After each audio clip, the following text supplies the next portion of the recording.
Bueno, acá en Palsur, una vez más, tratando de informar sobre cuestiones de alta importancia, como en este caso son nuestros veteranos de la gesta de Malvinas. Vamos a hablar con Jerónimo Guerrera Iraola, que es abogado del CECIM y que lleva adelante otra gesta, por decirlo de alguna manera muy importante, que es el reconocimiento histórico a nuestros veteranos, que ha salido promocionado por muchos lugares y que está impulsado en la Cámara de Diputados de la Nación por Aldo Leiva de Chaco y Victoria Tolosa Paz de acá de Buenos Aires. Hola Jerónimo, ¿cómo estás? ¿Cómo estás? ¿Bien?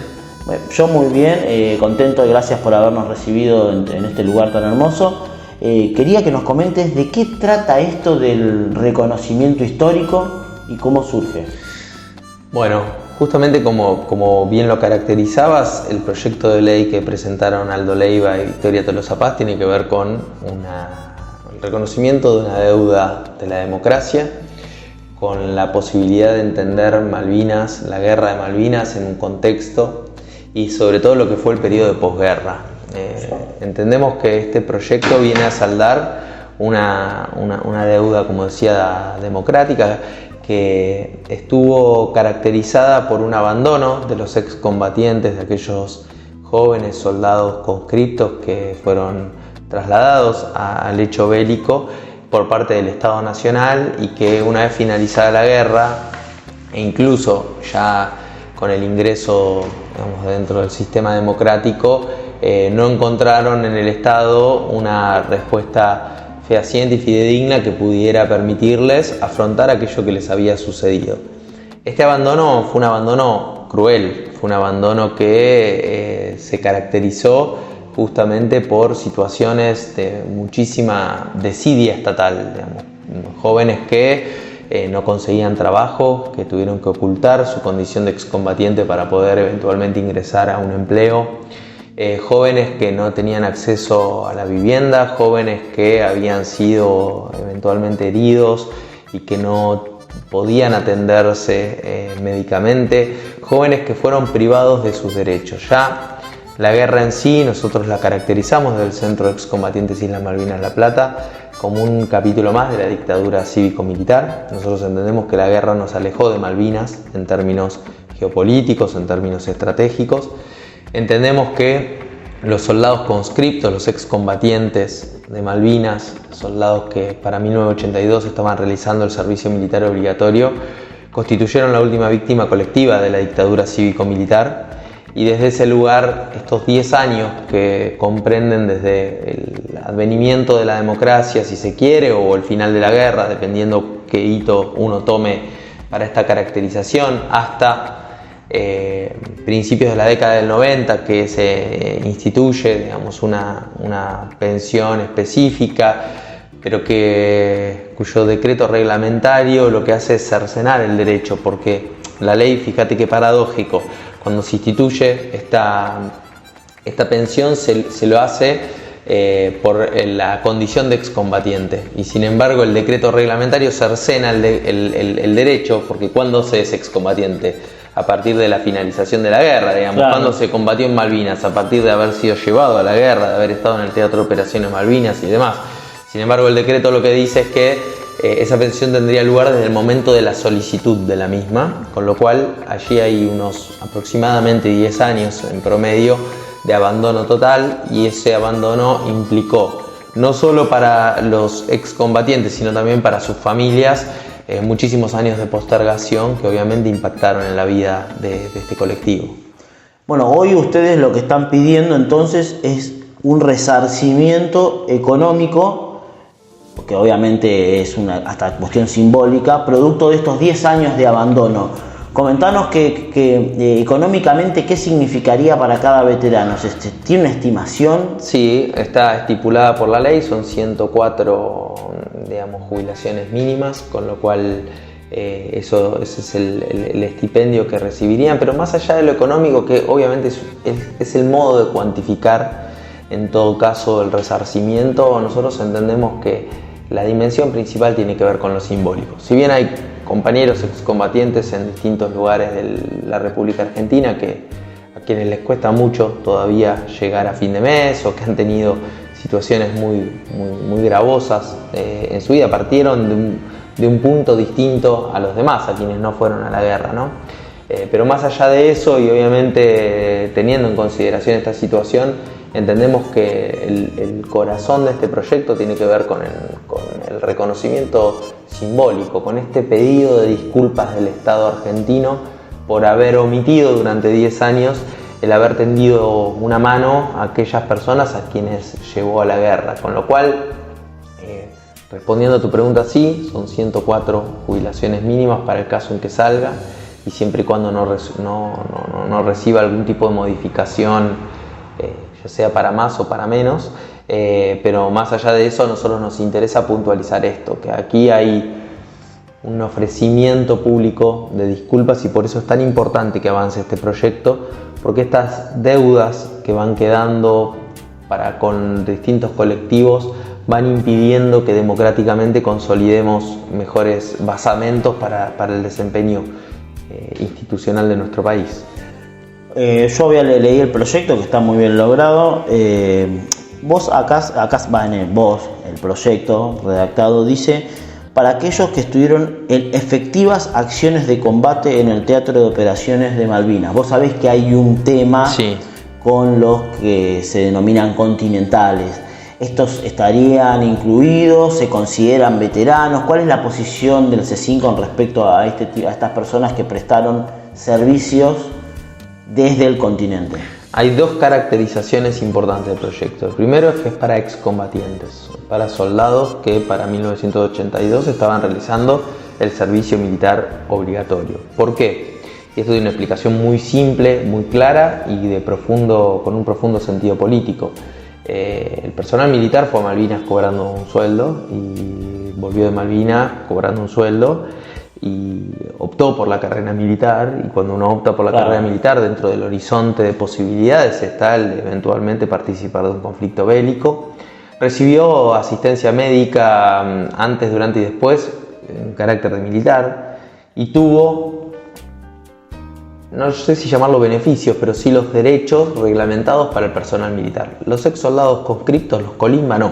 Entonces, esa es la primera diferenciación, y por eso el fundamento de primera caracterización de este proyecto es para colimbas. Exacto. No habría, y en el caso de que se pidiera, porque hay sectores que piden, porque una cosa es que te digan que vas a ir a una guerra y otra cosa es ir a una guerra. No, por supuesto. A ver, son todas discusiones válidas. Nosotros sectorialmente representamos a los colimba.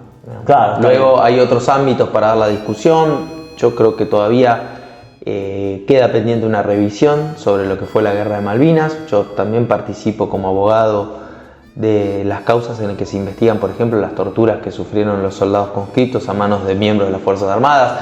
Digo, quedan muchas cosas todavía pendientes de revisión, de discusión, de debate. Yo a priori respeto todas las posiciones, a priori, algunas no, pero no hay que respetar, no todo se hay que respetar. Eso que no respeto tiene la fundamentación de por qué no lo hago, pero digo, nosotros sectorialmente, yo represento desde hace 11 años a un organismo que es de soldados conscriptos, de colimba. Entonces, entendemos políticamente que obviamente no es lo mismo ir a una guerra bajo ninguna condición, pero fue muchísimo más gravoso para los colimba. Y respecto a los continentales, que es la segunda definición, es para aquellas personas que efectivamente ingresaron en el Teatro de Operaciones Malvinas. Y nosotros entendemos aquí que en esta caracterización que vos hacías, y muy bien, tomo lo que vos me puntualizabas recién para retrucarlo y decir, bueno, no es lo mismo haber entrado que no haber entrado en acciones de combate. Entonces, con esto quiero ser muy claro y muy tajante y muy contundente. Esto no quiere decir que eventualmente no haya que pensar algunas cuestiones, pero no es lo mismo, no tiene los alcances de este proyecto justamente porque no es lo mismo. Y hay un lema que nosotros defendemos del CECIN La Plata, que es que no hay que saldar la deuda social con Malvinas. ¿Qué queremos decir con esto? Seguramente hay sectores de los llamados movilizados o continentales que tienen padecimientos del orden de lo económico muy grandes. Seguramente hay sectores que requieren un acompañamiento del Estado para garantizar derechos elementales como la vivienda, la comida, la vestimenta, la educación. Como muchas personas.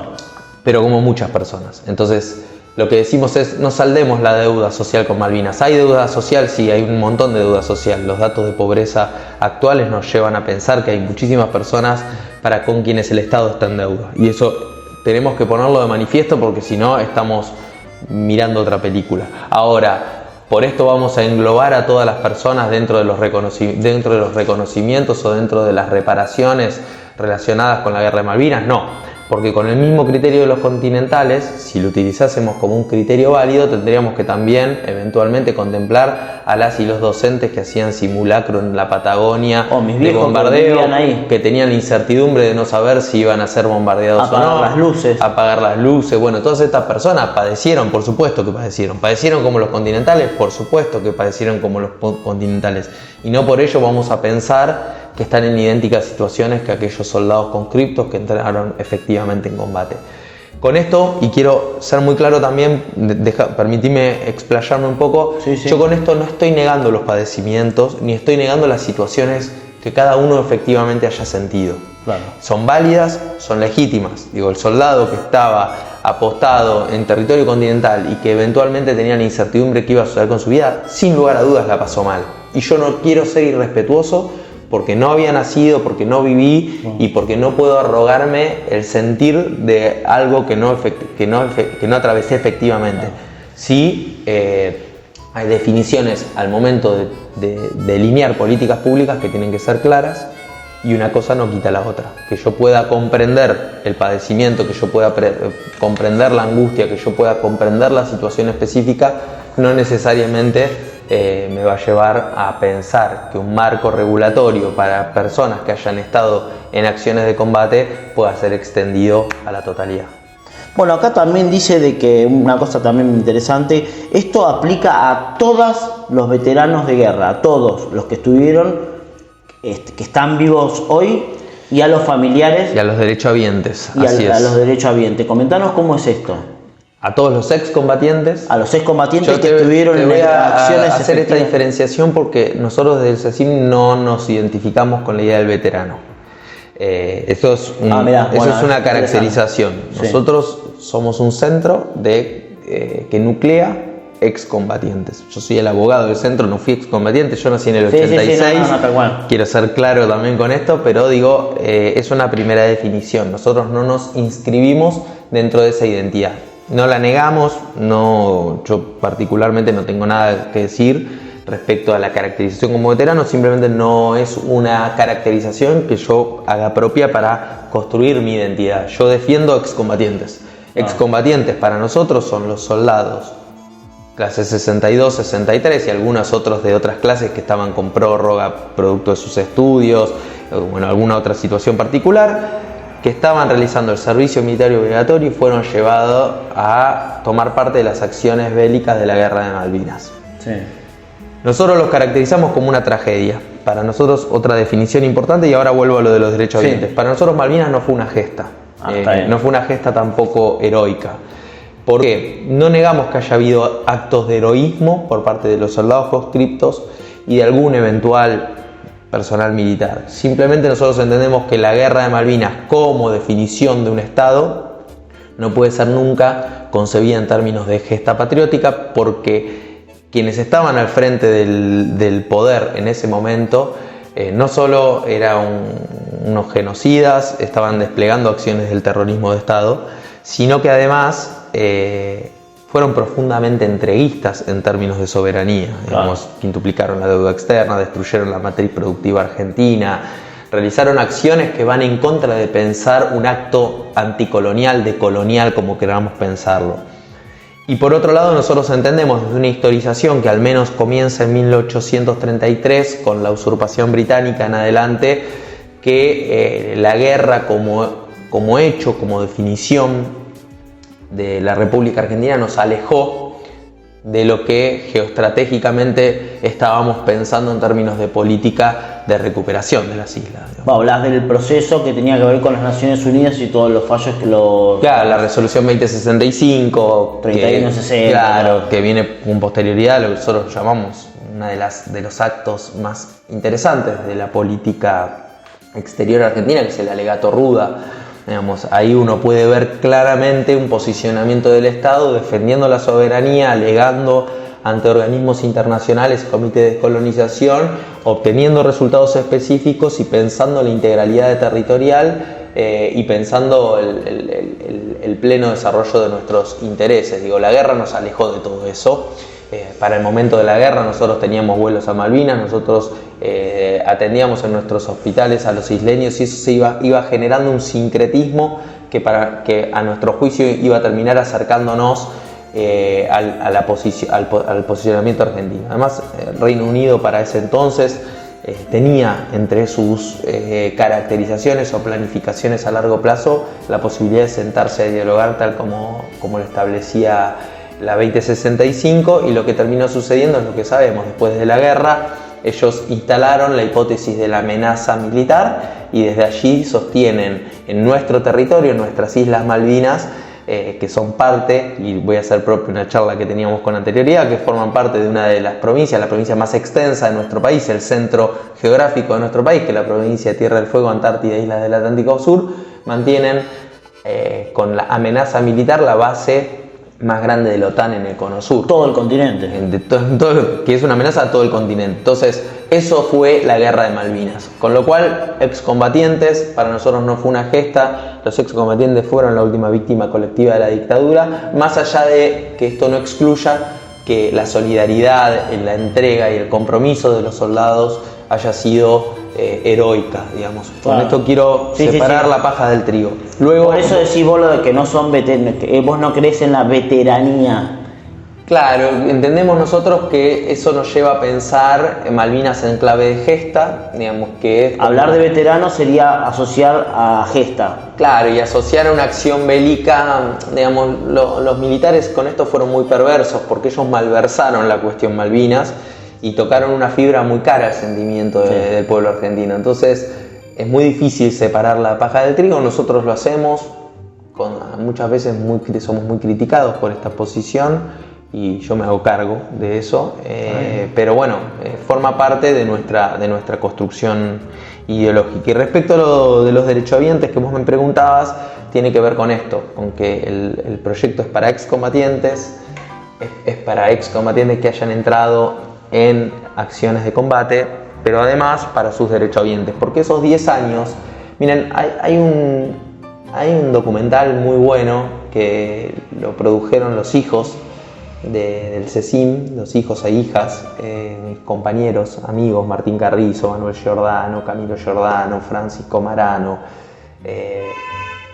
bueno, distintos compañeros y compañeras, no me quiero, Juli Terminielo, Laurentina Alonso, que se llama Malvinas Nuestra Historia, creo que se llama, no me acuerdo si es Malvinas Nuestra Historia o Nuestra Historia, pero son las historias contadas a la luz de lo que significó para las familias el hecho de haber tenido un padre, en este caso un familiar excombatiente, un marido, un compañero de vida. Digo, todo esto son como las dimensiones silenciadas de la historia, ¿no? Cuando nosotros decimos que Malvinas instituyó a los soldados en la última víctima colectiva de la dictadura, hablamos de todo esto, hablamos no solo de los daños subjetivos, personales, aquellos que obviamente están en el cementerio Darwin porque perdieron su vida, aquellos que se suicidaron con posterioridad, muchos, aquellos que sufrieron situaciones de desempleo o de dificultades económicas, pero también de todos sus familiares. Y esto me parece muy importante y por eso, esa es la razón de ser de que los derechohabientes y las derechohabientes estén contempladas en este proyecto, porque la deuda es también con ellos y ellas. Derechohabientes son los hijos, las viudas. Claro. Y por ejemplo, la persona que hoy salga la ley y se aprueba todo, el veterano fallecido antes de la sanción queda alcanzado. Por eso alcanzado. La ley reconoce a los derechos, no es solo quienes tengan el derecho una vez consagrada la ley, sino quienes sean derechohabientes instituidos, porque la ley va a alcanzar, digamos, podríamos pensar que es una ley que va a tener efectos post-mortem para el caso de que haya alguno fallecido. Exacto. Ahora entrando justo en el tema porque ya han habido otras presentaciones, pero que han sido a nivel judicial. Sí. En el año, creo que 2018, la Confederación de Combatientes obtuvo algunos fallos favorables, e incluso se le otorgó el carácter de denuncia colectiva que abarcaba más de 20.000 personas o más de 10.000 personas.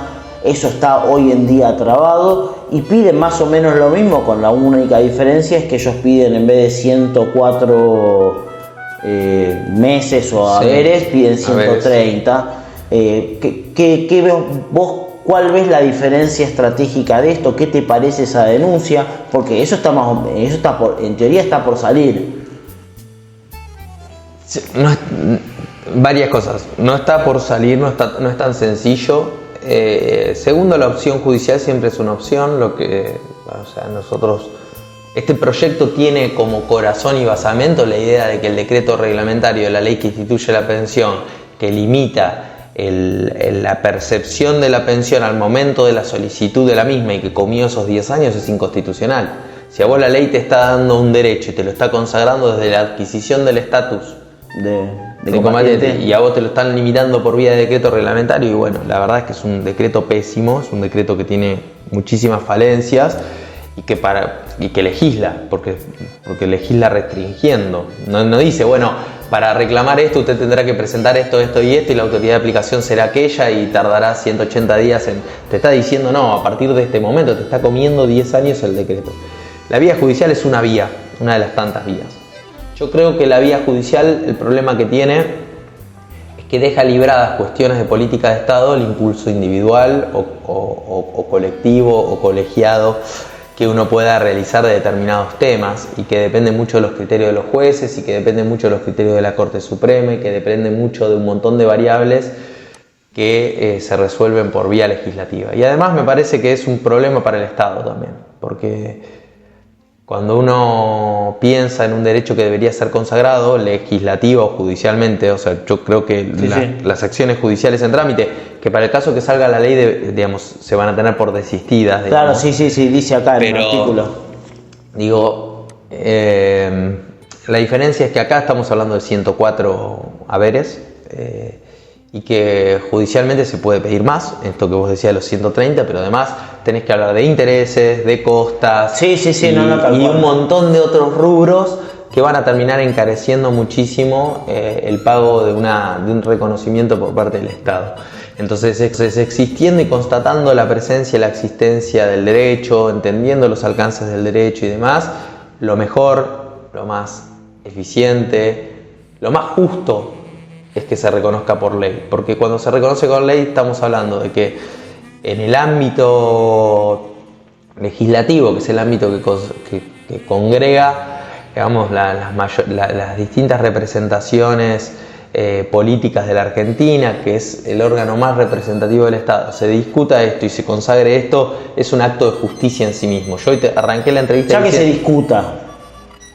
discuta, yo arranqué diciéndote, digamos, hoy que esto era una deuda del Estado, digamos, que esto había una deuda, bueno, qué mejor que el Estado en su conjunto, a partir de la representación de las fuerzas políticas, de las distintas fuerzas políticas, pueda consagrar un derecho. Ya no es, bueno, venía a pedírmelo, yo estoy entendiendo que estoy en falta, y desde ese proceso de asumir esta responsabilidad me hago cargo, y me hago cargo de la mejor manera posible para todos, de esta forma, con alcance genérico, alcanzando también a los derechohabientes de una forma muy, muy prolija, de una forma muy justa, de una forma muy necesaria. Yo creo que es necesario. Todavía respecto de Malvinas hay muchas cuentas pendientes, hay muchas heridas abiertas, y hay que ir cerrándolas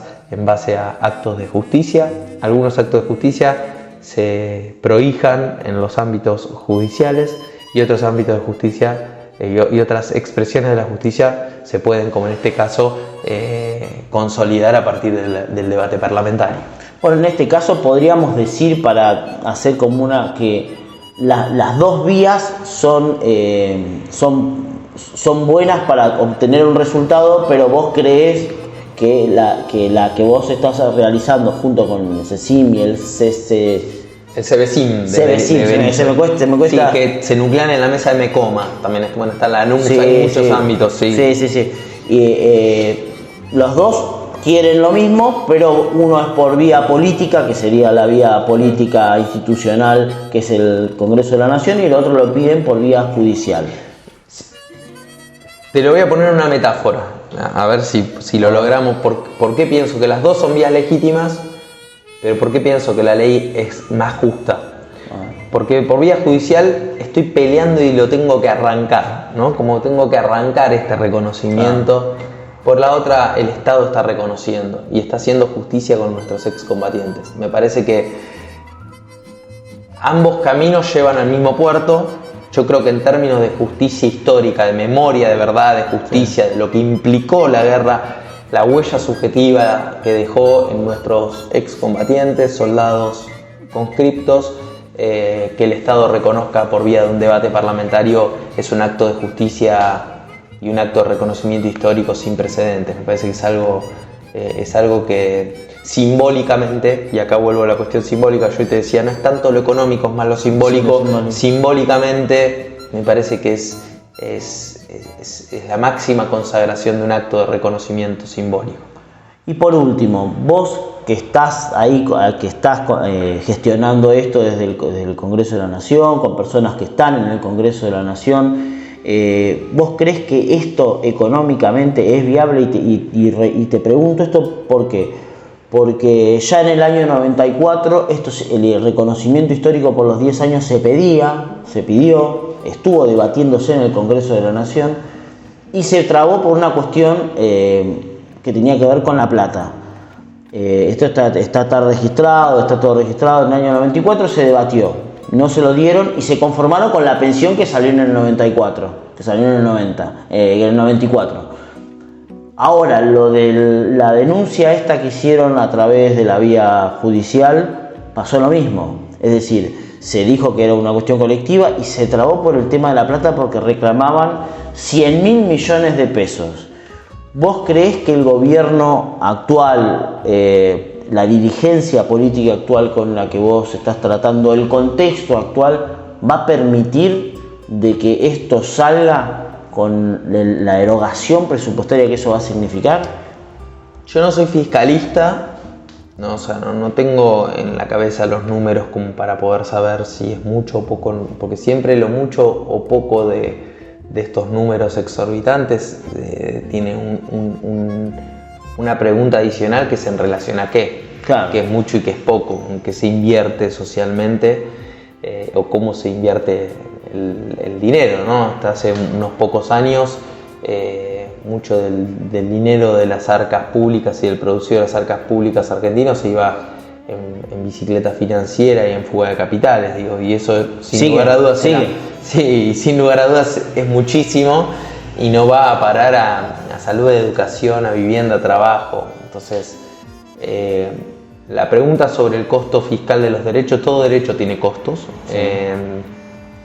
Hay costos que son justos, hay costos que son necesarios y hay costos que tienen que ver con una necesidad imperiosa. Según lo que refirió Tolosa Paz, que es la diputada autora junto con Aldo Leiva del proyecto, que ella sí maneja un poco más los números